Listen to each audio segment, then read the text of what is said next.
Here is what I would call tier 5, and have some other things to bring out as well. But once you are past the basics, you've invested some money in, the 1, 2, 3 most simplest things that you need: good saucepans, a good Dutch oven, a stock pot. Then if you're looking to spend money and spend time and have fun doing more interesting things, like I would just say the reason you're doing this now is because you're interested in cooking. You're not trying to survive anymore.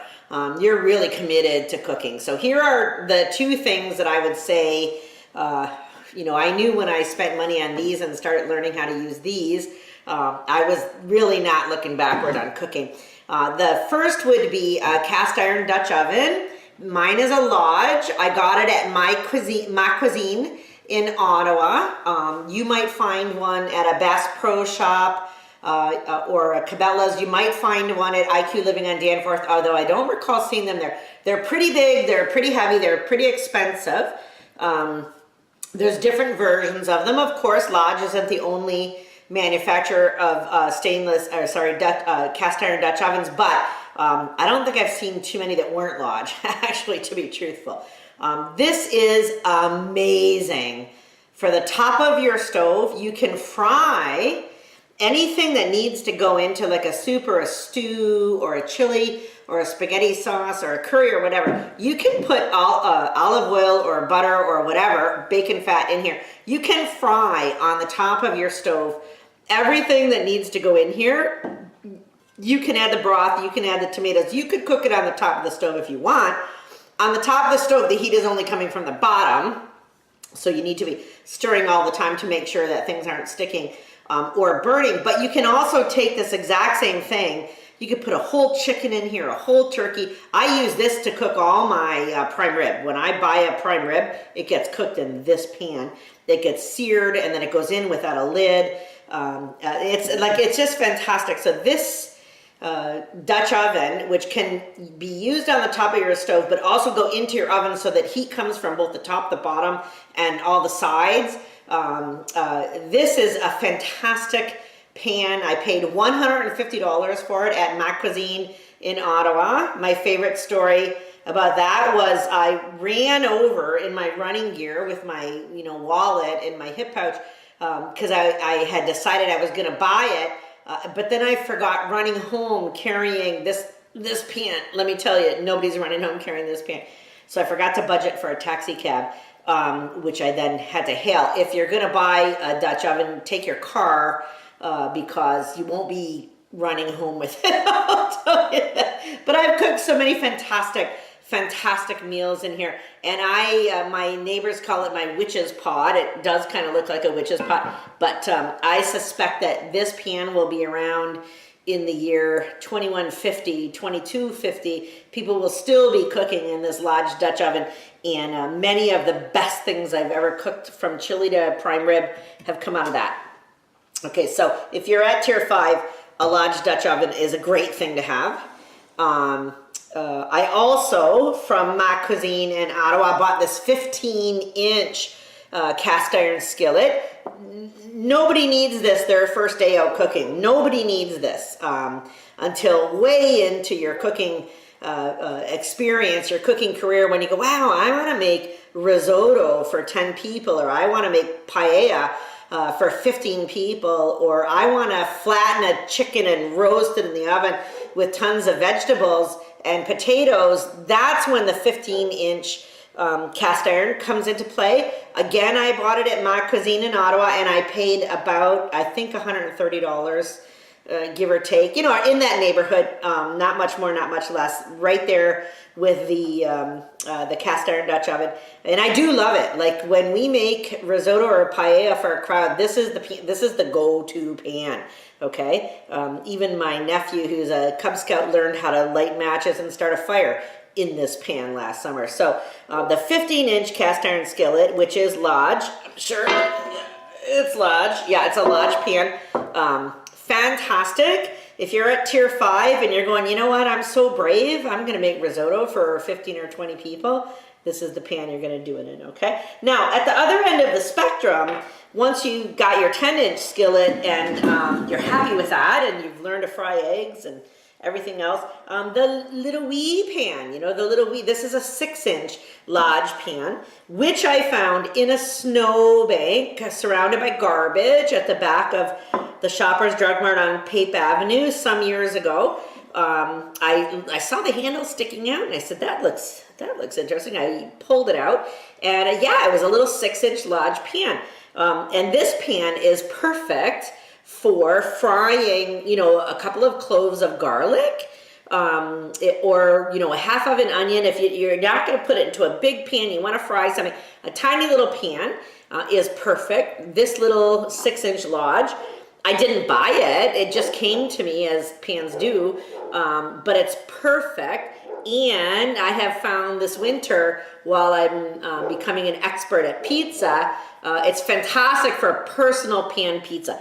Just I take 1/6 of a ball of pizza dough and put it into this little pan, 425 for 25 minutes, and I make a tiny little individual pan pizza, which is awesome because if I make a 10-inch one that should serve 4 people, I might just eat the whole thing. So a little 6-inch personal pan pizza is fantastic. My brother, Pete, just inherited a pan of this size from someone's estate last weekend. He was so excited because, you know, I don't know, they might cost $29 or $39. It's not something you're gonna run out and buy, but if you find it in a snowbank or someone gives it to you as an inheritance, you go, wow, this is like an awesome little cast iron pan. I'm gonna use that. So that's that pan.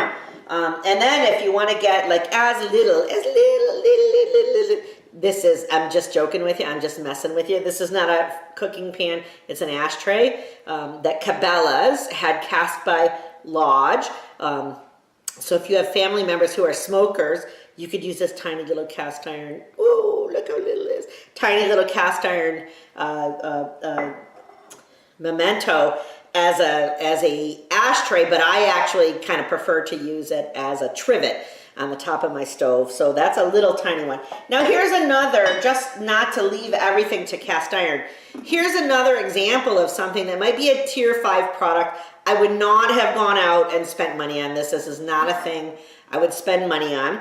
But this is a Wolfgang Puck stainless steel pan, glass lid, not my favorite, but okay. It has the exact same thick bottom, aluminum core, stainless steel clad, thick bottom. Like, so if you were making a white sauce or a cream sauce or something that needed to be on the stove for a little while. But what I like about it is it has these lips, these pouring lips on either side, which are pretty cool. And then it has a lid that has like a straining set, or like, well, I'll just say straight. Let's say if you cook pasta in this pan, which I have done, single servings of pasta, then you can just strain the water off and the pasta stays in the pan. The little tiny holes, if I was making, let's say, a sauce or a soup or a broth or something that had herbs fresh from the garden, and I wanted to reserve the broth but not necessarily have all the sticks and leaves from the parsley and the thyme or sage or whatever else, then you could use the little wee ones and you could pour the broth off through that little section of the pan, the lip and you might have like your broth without the thyme leaves or without the parsley or whatever that you didn't want, oregano, whatever. So this is not a tier 1 product. I would not say to a first time cook, go out and buy this thing that's got a glass lid and the strainers or whatever. But it was given to me as a gift, and actually I'm surprised to find how often I in fact do use it. So whether you're going from a cast iron frying pan and a good sharp knife, the number 1 things, or a pasta cooker, which I would consider number 2 because it does like 4 different jobs in one,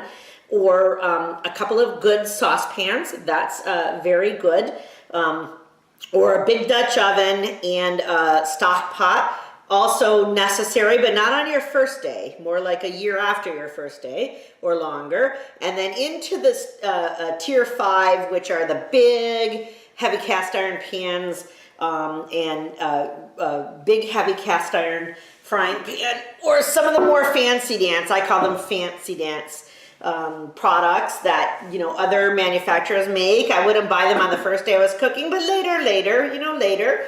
Whether you're going from tier 1 to tier 5, you could spend $50 to $100 to $150. I have never spent as much as $200 on a pan ever in my life.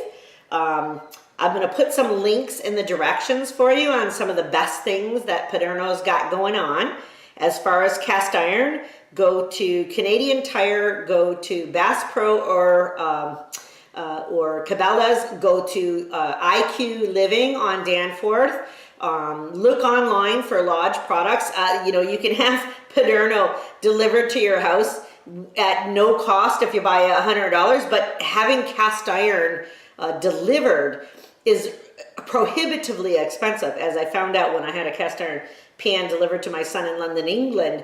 Cast iron, you have to go get it because they're going to charge you to deliver it by the pound, and you won't want to pay that. So you can have Paderno delivered. That's fantastic. If you spend over $100, it costs nothing. They'll deliver it to your door. I've done that multiple times. They'll deliver it to your door and you're paying like $89 a pan with no delivery. That's a fantastic deal. Cast iron is heavy and nobody's gonna deliver it for cheap. So you're gonna go out and buy that, okay? All right, enough for today. Rita Smith, #1 food fairy. I hope this has been helpful to you. Be confident in the kitchen, enjoy cooking for your family, and I love you all.